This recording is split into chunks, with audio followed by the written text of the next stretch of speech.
सो good morning everybody.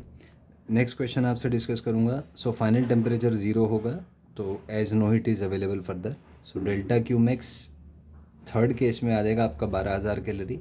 तो 12,000 क्योंकि 8,000 से ज़्यादा है तो इसका मतलब कंप्लीट आइस मेल्ट हो जाएगा, उसके बाद भी कुछ हीट बचेगा।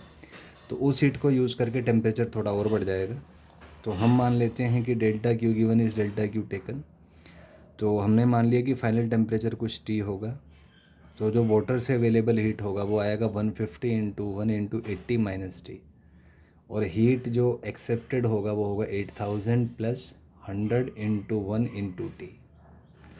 तो इसको सॉल्व करेंगे, यहाँ से सॉल्व करके आपका टेम्परेचर 16 डिग्री सेंटीग्रेड आ जाएगा। Next is 100 gram ice at 0 degree centigrade is mixed with 5 gram steam at 100 degree centigrade. आपको फाइंड करना है पहला इक्विलिब्रियम टेम्परेचर। तो इक्विलिब्रियम टेम्परेचर के लिए हम यूज़ करेंगे heat required to melt ice, ये आपका 8,000 कैलोरी आएगा।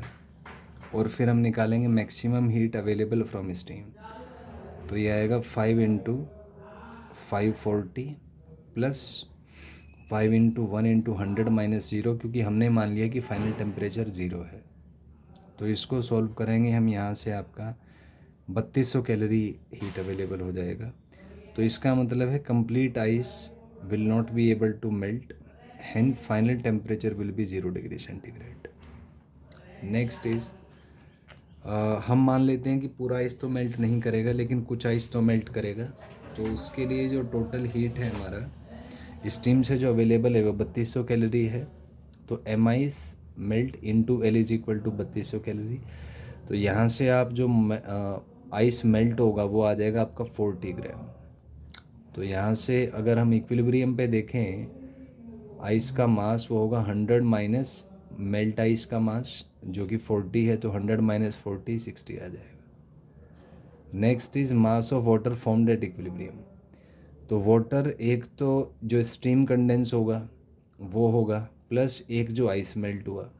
आइस मेल्ट हुआ 40 ग्राम, स्टीम कंडेंस हुआ 5 ग्राम। तो टोटल आपका 45 ग्राम यहाँ से आ जाएगा।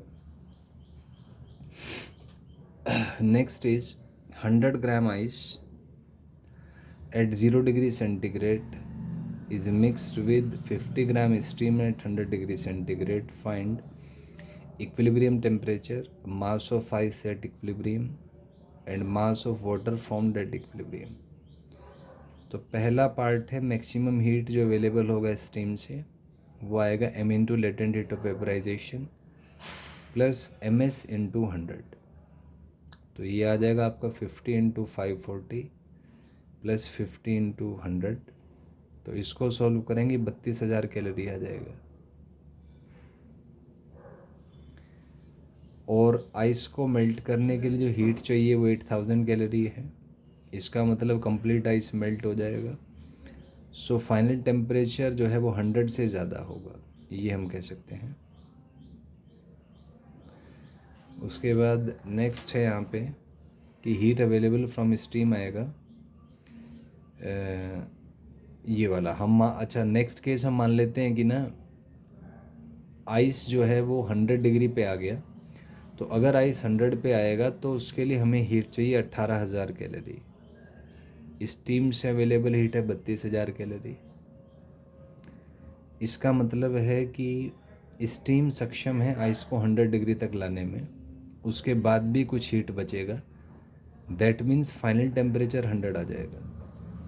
तो फाइनल टेम्परेचर 100 होगा, 100 पे आइस बचेगा नहीं, तो mass of ice will be 0 gram and mass of water will be, एक तो पूरा आइस 100 पे आ गया वो, प्लस कुछ स्टीम का मास कंडेंस होगा। तो यहाँ पे आ जाएगा आपका 18,000 कैलोरी के लिए कितना स्टीम कंडेंस हुआ होगा ये हम कैलकुलेट कर लेते हैं। तो 18,000 is equal to m into 540। तो m यहाँ से 1800/54 आ जाएगा।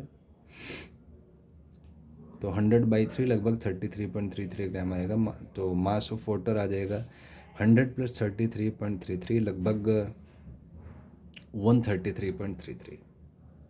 Thank you and have a nice day.